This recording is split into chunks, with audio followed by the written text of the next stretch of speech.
अस्सलाम वालेकुम रहमतुल्लाहि व बरकातहू। मैं सबसे पहले तो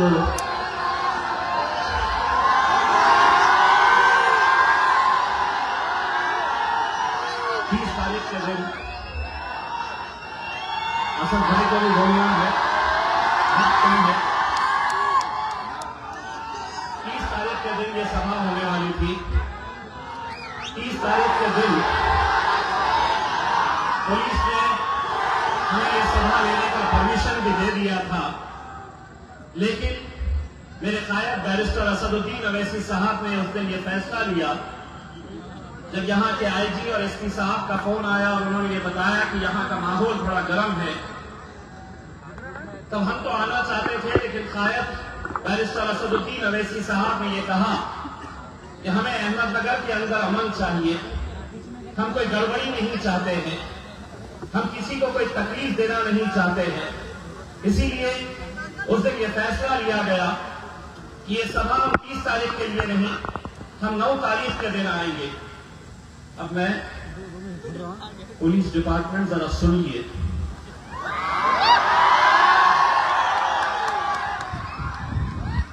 आप लोगों को हमसे इतनी मोहब्बत क्यों है, पहले ये बताइए। सारे पुलिस डिपार्टमेंट से हम ये सवाल करते हैं, क्या वजह है कि जब भी हम आते हैं तो हमारे हाथ में 3-3 पेज का एक लव लेटर दे दिया जाता है। अभी गेस्ट हाउस के अंदर एंटर हुए नहीं कि पुलिस अधिकारी अंदर आ रहे, असद भाई समझ गए मोहब्बत का पैगाम लेकर आए हैं करके, और उस पैगाम के अंदर ये लिखा होता है कि आपने ये बोलना, ये नहीं बोलना, ऐसा करना, वैसा नहीं करना। तो अब इसी पुलिस डिपार्टमेंट को मैं ये कहना चाहता हूं, आपकी जैसी मर्जी है उस हिसाब से आज का ये जलसा हुआ है, लेकिन एक बात ये भी समझ लीजिएगा, अगर अहमदनगर की सरजमीन के किसी भी स्टेज के ऊपर से अगर मुसलमानों को गालियां दी गई तो हमारी जबान कैसी है, हम आने वाले जलसे के अंदर हम दिखाएंगे।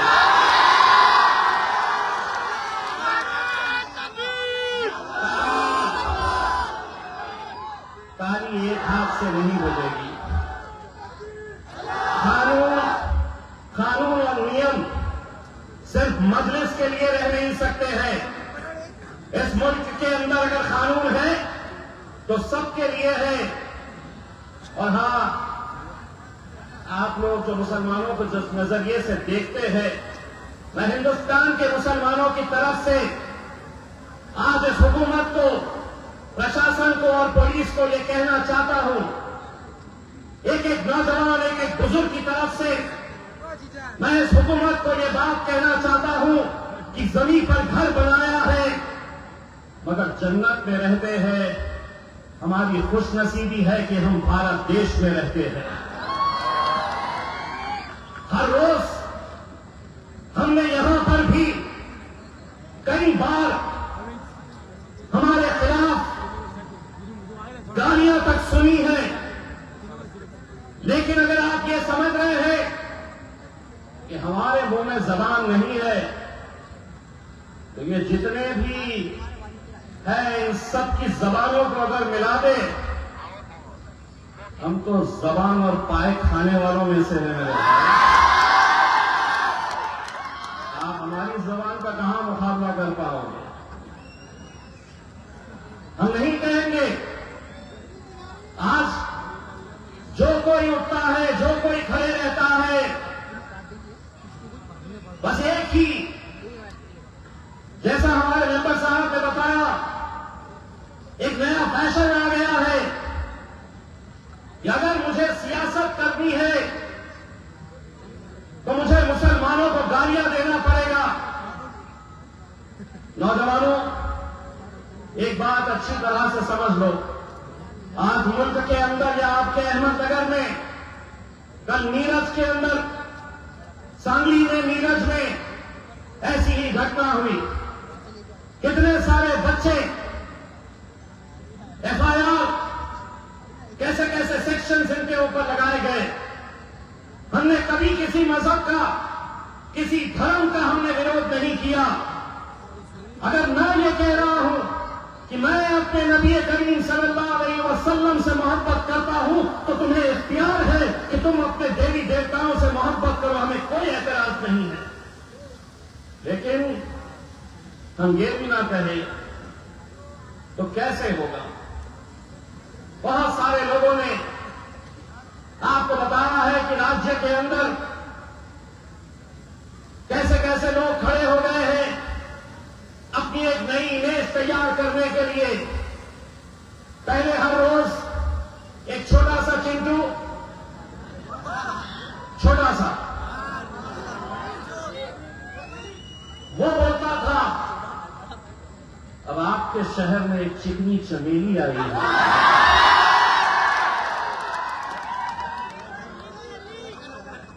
चिकनी चमेली तो है क्या चीज, बोलता क्या है, तेरा अंदाज क्या है? चिकने,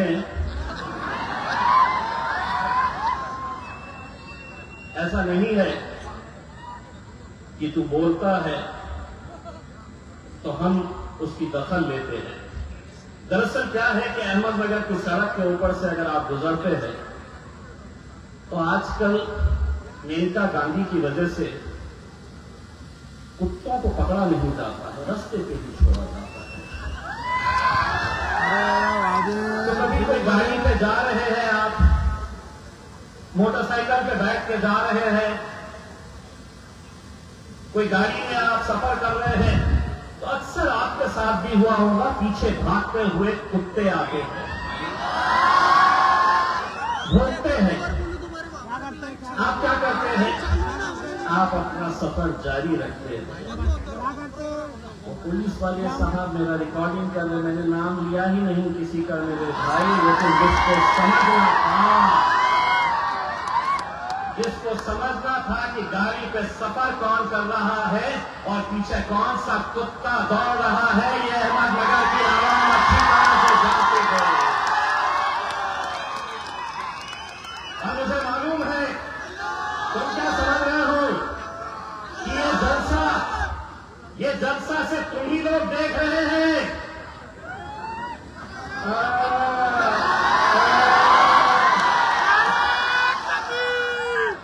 मुझे मालूम है कि चिकनी चमेली तो भी देख रही है। एक बात, तूने कभी कोई गाना सुना है या नहीं है, लेकिन एक गाना जरूर सुनना, सुबह, दोपहर, शाम और रात में सोने से पहले वो गाना जरूर सुनना। बाप तो कहां से आ गए बोले, मेरे पीछे अजीत दादा है। कोई खड़े रहता है बोलता मेरे पीछे देवेंद्र फडणवीस है, कोई कहता है एकनाथ शिंदे है और इन सब के ऊपर नरेंद्र मोदी है। अरे हम तुम्हारे बाप के बाप को नहीं छोड़े तो तुम चिल्ला करती हो। अगर इतिहास अल्हम्दुलिल्लाह मेरे खायद बैरिस्टर असदुद्दीन अवैसी साहब के साथ पार्लियामेंट के अंदर बैठ के अगर हम नरेंद्र मोदी साहब की आंख में आंखें डाल के बोलने की हिम्मत कर सकते हैं तो तू चिल्लर क्या चीज है। बस इतना कहना चाहूंगा, 10 दिन पहले मैं इसी रास्ते से गुजरा था, उस वक्त मैंने ट्वीट किया था कि अगर देवेंद्र फडणवीस, एकनाथ शिंदे, अजीत पवार अगर इस सड़क से अपनी गाड़ी में बैठकर गए तो मेरी तरफ से 10,001 रुपये का इनाम इनको दूंगा। 10 दिन के बाद दोबारा जब आया तो ये कीमत बढ़ा चुका हूं, 10,000 की जगह 20,000 दूंगा। और कलेक्टर साहब मुझे ये बताइए, ये आपकी सड़क जो है आपके जिले की, इसका डामर का सीमेंट कौन खा रहा है? जरा निकलिए इसी कैबिन में से बाहर और सफर करिए इस रास्ते के ऊपर, पता चलेगा वही खा रहा है जो बहुत फड़फड़ा रहा है। क्योंकि अगर अनाज खाते तो सीधा रहते, अब भूख खाने की आदत हो गई मुझे मालूम है ये सभा हुई है तो कुछ दिन के बाद तेरी महफिल भी सजेगी, लेकिन एक बात अच्छी तरह से मैं जानता हूं, महफिल तेरी सजेगी, चर्चा हमारा होगा। स्टेज पर तू बैठेगा, बोलने वाला हमारे बारे में बोलेगा। मैं मेरे भाइयों, मुझे मालूम है कि अहमदनगर एक ऐसा जिला है जहां पर हमारे कुछ पुराने साथी उस झंडे को संभाले हुए थे, जिस झंडे से लोग परहेज करते थे। 29 तारीख 28 तारीख के दिन जो अहमदनगर के अंदर घटना हुई, हम यकीन मानिए किसी भी तरह की हिंसा का हम समर्थन नहीं करते हैं। मैं नौजवानों से सिर्फ इतनी अपील करना चाहूंगा, यकीनन हम अपनी जान से ज्यादा अपने मोहम्मद मुस्तफा सल्लल्लाहु अलैहि वसल्लम से हम मोहब्बत करते हैं, लेकिन अगर कोई बैनर लेकर खड़े रहेगा, कोई पोस्टर लेकर खड़े रहेगा और ये कहेगा कि मैं मेरे नबी के बताए हुए रास्ते के ऊपर चल रहा हूं, मेरे नबी से मेरी मोहब्बत अगर मुझे जताना है तो मैं कहीं बैनर लगाऊंगा, कहीं पोस्टर लगाऊंगा, तो नहीं मेरे भाई। हमारे आका ने हमें कुछ बातें बताई है, कुछ बातें सिखाई है, जिंदगी कैसे जीना है ये हमको बताया है। उन्होंने ये नहीं कहा है कि मेरी मोहब्बत बताने के लिए तुम्हें कहीं पोस्टर लगाने की जरूरत पड़ेगी, कहीं बैनर लगाने की जरूरत पड़ेगी। हम उन नौजवानों से ये कहना चाहते हैं, अपने अखलाक को इस तरह से बना लो, अपने किरदार को इस तरह से बेहतर बना लो कि कोई गैर कौम का आदमी भी तुम्हें देखे तो तुम्हें देखकर कहना चाहिए ये मेरे मोहम्मद का उम्मती है, ये मेरे मोहम्मद को मानने वाला है। ऐसे किरदार को बनाओ मेरे भाई। आज यकीनन मुल्क में और महाराष्ट्र के अंदर जो हालात पैदा किए जा रहे हैं, इलेक्शन आ रहा है तो बहुत सारी घटनाएं होगी। आज इलेक्शन का मतलब यह है कि हिंदू समाज को इकट्ठा करो, और कैसे करो तो शहरों में दंगे करवाओ, माहौल खराब करो, खौफ पैदा करो। मैं अहमदनगर के तमाम उन हमारे दूसरे जाति, धर्म और मजहब के लोगों को यह बात बताना चाहता हूं, हमने कभी किसी दूसरे धर्म का, दूसरे मजहब का हमने कभी विरोध नहीं किया और इंशाअल्लाह कभी नहीं करेंगे, क्योंकि ये पैगाम मेरे रसूल आका ने दिया है। हम कभी किसका विरोध नहीं करेंगे, लेकिन एक बात आज अच्छी तरह से समझ लीजिएगा कि आज मुल्क के जो हालात हैं, बिका हुआ पत्रकार, डरा हुआ विपक्ष, सहमी हुई आवाम और कानून की धज्जियां उड़ाती प्रशासन और पुलिस, ये लोकतंत्र के लिए बहुत घातक है, ये डेमोक्रेसी के लिए बहुत घातक है। एक बात आप समझ लीजिएगा, बार बार यही कहा जाता है कि तुम यहां पे नहीं रह सकते हैं। मुल्क जब आजाद हुआ मेरे भाई, तो हमारे पुरखों से पूछा गया था कि तुम यहां रहना चाहेंगे या पाकिस्तान जाना चाहेंगे। हमारे बुजुर्गों ने कहा था कि इस मिट्टी में हम पैदा हुए हैं, इंशाअल्लाह इसी मिट्टी के अंदर हम दफन हो गए, हम कहीं नहीं जाने वाले हैं, यहीं रहेंगे। जमहूरियत ने हमें जो इख्तियार दिया है, उस इख्तियार का इस्तेमाल करते हुए हम यकीनन जद्दोजहद करते रहेंगे। मुश्किलात आएगी, तकलीफें आएगी, परेशानियां आएगी, लेकिन हिम्मत मत हारना मेरे भाई। आज ये जन सैलाब जब मैं देख रहा हूं तो मुझे इतना यकीन है कि जो बैरिस्टर असदुद्दीन अवैसी साहब बिहार की सड़कों के ऊपर सुबह से लेकर रात तक एक एक चप्पा घूम रहे हैं, वो किस लिए? हमारी अपनी क़यादत खड़े करने के लिए। वो किस लिए आज बिहार से सीधा यहां पर आए, यहां से सीधा बिहार जाएंगे, लिए कर रहे हैं मेरे भाई। हम चाहते हैं हर शहर में अपना एक लीडर पैदा होना चाहिए। हम चाहते हैं कि अपनी क़यादत खड़ी होनी चाहिए। इसीलिए ये जद्दोजहद चल रही है। बहुत सारे लोग अलग अलग बातें मजलिस के बारे में करते हैं कि ये फलां आने से किसी को फायदा पहुंचेगा, बीजेपी को फायदा पहुंचेगा।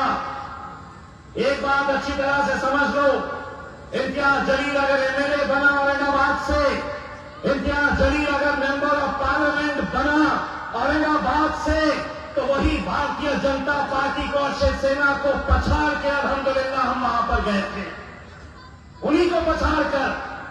लेकिन हमारे ही अपने खेमे में कुछ ऐसे लोग हैं जो अलग अलग चौखटों के ऊपर सिर्फ एक ओहदे के लिए, वो ठेके के लिए कभी अजीत पवार के पैरों में पड़े हैं, तो कभी देवेंद्र फडणवीस, शरद पवार, अजीत पवार के। हक तो यह है कि कई मुसलमानों को मैंने गुस्ताख रसूल की हिमायत करने वाले एकनाथ शिंदे के पैरों में भी देखा हूं। ये मत समझना कि अकेले वो महाराज ने गुस्ताखी की हमारे नबी के खिलाफ, जिसने उनकी तारीफ की वो भी गुस्ताख रसूल है। कहां है वो मुसलमान जो एक डेलीगेशन बनाकर अजीत पवार के पास गए और कहा कि अपने आमदार को संभालो? नहीं संभलने वाला। इसलिए नहीं, मैं किसके बारे में बोल नहीं रहा, जिसको समझना है वो समझ रहा है। कुछ कुत्तों को सड़क पे छोड़ा जाता है, किसके गले में पट्टा बांधा जाता है, घर में रखा जाता है, और कुछ खुजली वाले होते हैं। खुजली वाला कौन? तुम बोलो ना, मेरा क्या जाने वाला। तुम बोलो, खुजली वाला कौन?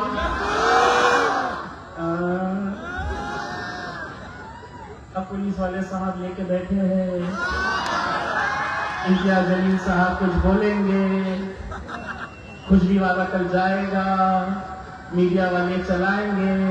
इम्तियाज जलील ने उसको खुजली वाला बोला, मैंने नहीं बोला, लेकिन तुम भी समझ गए तो बराबर चला देना जिसको चलाने का है। बड़े इंतजार में रहते हैं क्या बोलने वाले हैं, कल का दिन कैसे चलाना है, जो चलाना है चलाओ। हम इशारों में भी बात करने लग गए हैं अपनी आवाम से। टाएं टाएं टाएं टाएं टाएं टाएं टाएं, समझ जाते हैं लोग क्या बोल रहा है करके। पुलिस वाले परेशान हो जाते, बस ये बताओ ये टाएं टाएं टाएं टाएं टाएं है क्या करके। कुछ नहीं है, लेकिन समझ गए जिसको भी जो समझना है। मैं इस मौके के ऊपर हमारे नए मजलिस में शामिल हुए नौजवान साथियों का खैर मकदम करता हूं, और मैं समझ भाई के साथ जितने भी लोग और शामिल हुए हैं उनको एक बात कहना चाहता हूं। अभी तक अहले गैरों के साथ आप लगे हुए थे, आज के बाद आप शेर की सवारी करने वाले हैं। मजलिस क्या है, मजलिस की दीवानगी क्या है, मुझे अभी हमारे भाई साहब ये बता रहे थे कि यहां तो छोड़ो, अहमदनगर के अंदर इतनी बड़ी सभा किसी की नहीं हुई है। ये जो आते हैं ना, जितने भी बड़े बड़े नेता, उनको गाड़ी भेजना पड़ता है। कई तो ऐसे रहते हैं कि खाने का इंतजाम करना पड़ता है, किसी को पैसे देकर लाना पड़ता है। अल्हम्दुलिल्लाह ये सिर्फ एक आवाज के ऊपर आती है, एक आवाज लगती है कि तेरा मेरा रिश्ता क्या, तेरा मेरा रिश्ता क्या।